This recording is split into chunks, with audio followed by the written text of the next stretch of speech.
विनीत जय हो में आपका स्वागत है। आज हम बैठे हैं औरैया जनपद में यमुना नदी के किनारे, एक ऐसा स्थान जो ये निर्धारित करता है कि जिला स्थित कहाँ है। साथियों, औरैया जनपद 17 सितंबर 1997 को निर्मित हुआ। इससे पहले ये जिला इटावा जनपद का एक हिस्सा हुआ करता था। ये एक ऐसा जिला है, जब ये अलग हुआ था तो इसमें औरैया और विधूना नाम की 2 तहसीलें हुआ करती थीं, जो वर्तमान में बढ़कर 3 तहसीलों के रूप में परिवर्तित हो गई हैं। औरैया, विधूना और अजीतपुर। इस जिले में कुल 7 ब्लॉक हैं, 7 थाने हैं, 3 कोतवाली हैं और 1 महिला थाना है। 2011 की जनगणना के अनुसार औरैया जिले में 79,545 लोग रहते थे। वर्तमान में यहाँ कुल 3 विधानसभा क्षेत्र हैं, जिन्हें आप औरैया, विधूना और दिव्यापुर के नाम से जान सकते हैं। औरैया सुरक्षित सीट है, विधूना और दिव्यापुर सामान्य सीटें हैं। एक एक करके यदि हम देखें तो दिव्यापुर एक ऐसी सीट है जो 2012 में बनी थी और अब तक यानी 2 चुनाव में जो भी वहां से विधायक बना, उसी पार्टी की उत्तर प्रदेश में सरकार बनी।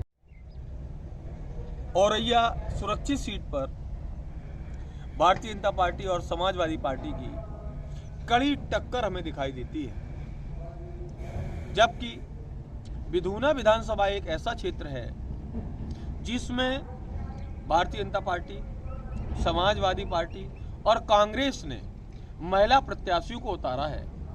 केवल बहुजन समाज पार्टी ऐसी पार्टी है जिसने पुरुष कैंडिडेट को चुनावी रणक्षेत्र में उतारा है। दिव्यापुर बैकवर्ड बाहुल्य सीट है। इस सीट में टोटल 2 ब्लॉक आते हैं।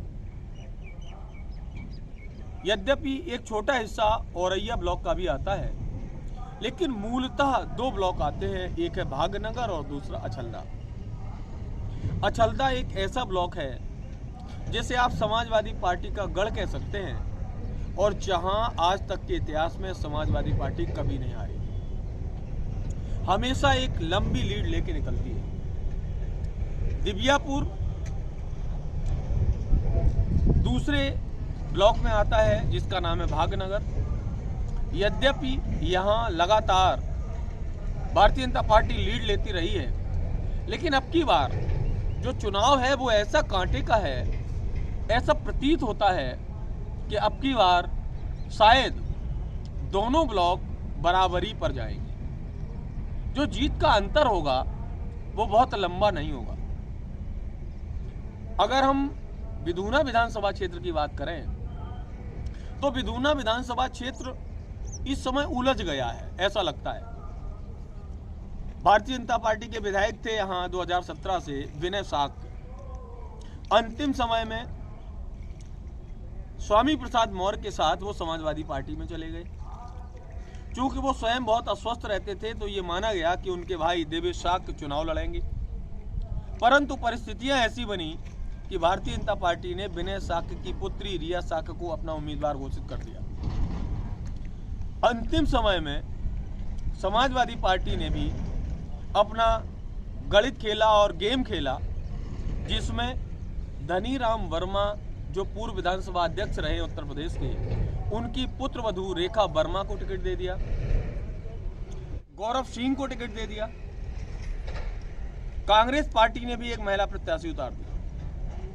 वहां चुनाव पूरी तरह कांटे का हो गया, क्योंकि उस क्षेत्र में अधिक यानी विधूना में सर्वाधिक शाक्त मतदाता है। एक बहुत अच्छी खासी संख्या लोध मतदाता की भी है। ठाकुर बहुत ज्यादा मात्रा में है।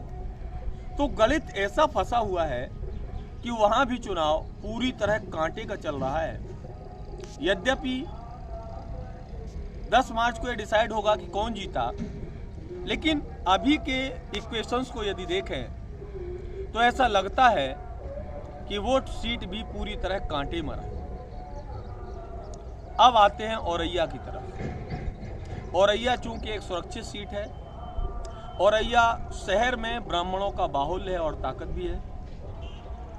इस सीट पर भी भारतीय जनता पार्टी ने कठेरिया समाज की एक महिला को टिकट दिया है।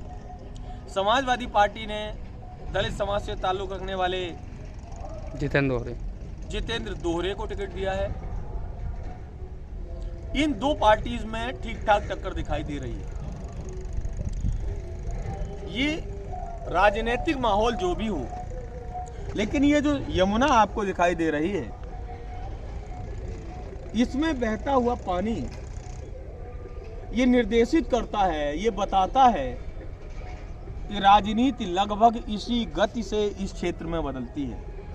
जिले की औरैया विधानसभा एक ऐसी सीट है जिस पर एक समय 10 सरदारों का फरमान चला करता था, जिनमें निर्भय गुजर, फक्कड़, कुसमा नैन, रज्जन गुजर, अरविंद गुजर, बहुत सारे डकैत रहे और इस क्षेत्र पर उनका फरमान चलता रहा चुनाव के समय।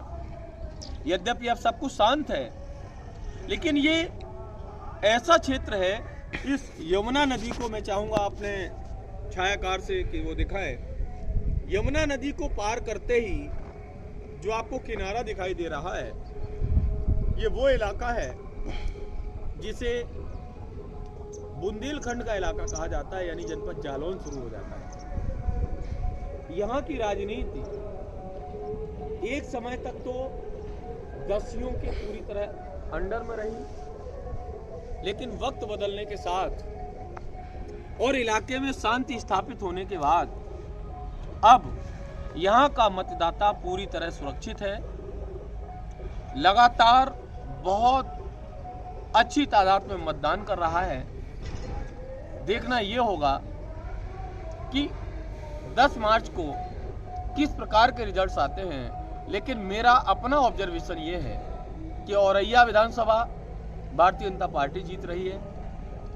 दिव्यापुर विधानसभा कोई भी जीत सकता है और विधूना विधानसभा पूरी तरह कांटे की टक्कर में है, कोई भी जीत सकता है। जय हो।